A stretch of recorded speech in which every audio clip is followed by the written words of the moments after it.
1095 yılı Bağdat. İslam dünyasının en prestijli eğitim kurumu Nizamiye Medresesi'nde olağanüstü bir şey oluyor. Medresenin en parlak hocası, belki de çağının en zeki insanı, 37 yaşındaki Ebu Hamid Muhammed bin Muhammed el-Gazali bir gün aniden her şeyi bırakıyor. Şöhret, makam, servet, hepsini geride bırakıp ortadan kayboluyor. Ne olmuştu? Dünyaca ünlü bir filozof neden bir anda her şeyi terk edip gizemli bir yolculuğa çıkmıştı?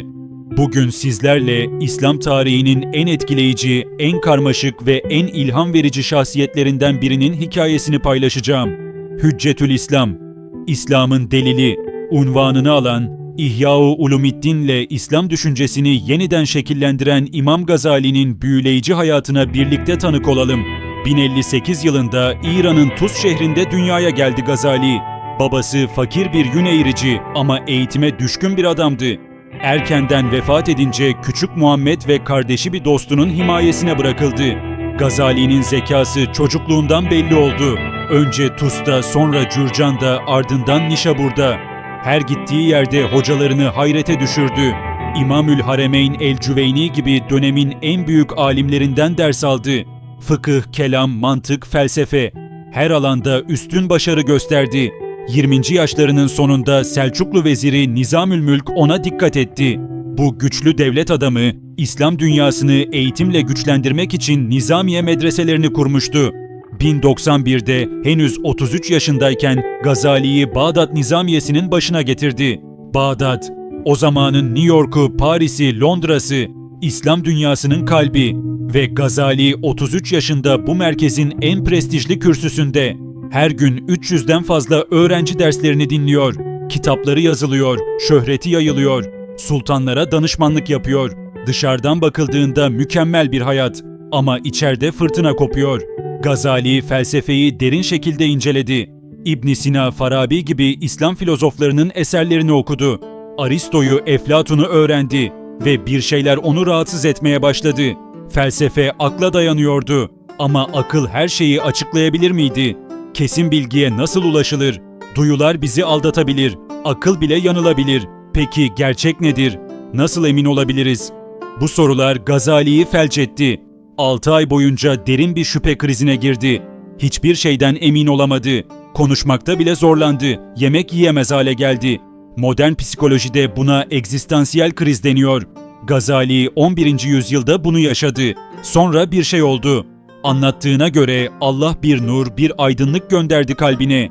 Kesin bilginin sadece akılla değil kalple, marifetullahla, Allah'ı tanımakla mümkün olduğunu anladı. Filozofların bilgisi eksikti. Sufiler gerçeğe daha yakındı ve 1095'te o meşhur kararı verdi. Her şeyi bıraktı. Ailesine hacca gidiyorum dedi ama aslında Şam'a gitti. Oradan Kudüs'e, sonra Mekke ve Medine'ye. 11 yıl süren manevi bir yolculuğa çıktı. Halvete girdi, ibadet etti, nefis terbiyesi yaptı. Bu sürede İslam düşüncesinin en önemli eserlerinden birini yazdı. İhya-u Ulumiddin, dinin ilimlerinin ihyası. Gazali'nin fikirleri çok kapsamlı ama öne çıkan birkaç nokta var. Felsefe eleştirisi, Tehafütül Felasife, Filozofların Tutarsızlığı adlı eserinde filozofların 20 görüşünü eleştirdi. Özellikle 3 noktada onları tekfir etti. Alemin ezeliliği, Allah'ın cüz'iyatı bilmediği ve bedenin dirilişinin olmadığı fikirleri. Ama dikkat edin, felsefenin tamamını reddetmedi. Mantığı kabul etti, matematiği kabul etti. Sadece metafizikte filozoflarla çatıştı. Tasavvufun meşrulaştırılması, İhya'da sufizmle şeriatı uzlaştırdı. Tasavvuf şeriatın özüdür dedi. Zahir ilimle batın ilmi birleşmelidir. İbadetlerin sadece şeklini yapmak yetmez, kalple de yapılmalı. İhlas şart. İhya'da her şey var. İbadetlerin sırları, ahlakın incelikleri, kalp hastalıkları, nefsin terbiyesi, dünya sevgisinin tehlikeleri, ahiret hazırlığı. 40 kitaptan oluşan bir ansiklopedi. Öyle bir eser ki bazıları Kur'an'dan sonra ihya yeter bile dediler. Niyetin önemi, her ameliyenin değerini niyet belirler. İhlaslı bir namaz, binlerce riyalı namazdan hayırlıdır. Bu fikir, İslam'ın özüne dönüş anlamına geliyordu. Orta yol, aşırı akılcılıkla körü körüne taklitçilik arasında orta yol buldu. Filozofların aşırı rasyonalizmini de, mutaassıp fakih ve zahitlerin katı dogmatizmini de reddetti. Bilgi teorisi, bilginin dereceleri var dedi. Duyusal bilgi, akli bilgi ve marifet. Sufi tecrübesi gerçeğe en yakın yoldur. İmam Gazali'nin etkisi kelimelerle anlatılamayacak kadar derin. Birincisi, tasavvufu meşrulaştırdı. Ondan önce Sufiler biraz marjinal görülüyordu. Gazali, Sufizmin İslam'ın özü olduğunu, şeriatla çelişmediğini gösterdi. Bundan sonra tasavvuf, İslam dünyasında yaygınlaştı. Mevlana, İbni Arabi, Yunus Emre, hepsi Gazali'nin açtığı yoldan geçti. İkincisi, felsefe ile din arasındaki gerilimi bir şekilde çözdü. Yahut en azından çözüm aradı. Akıl önemlidir ama yeterli değildir dedi.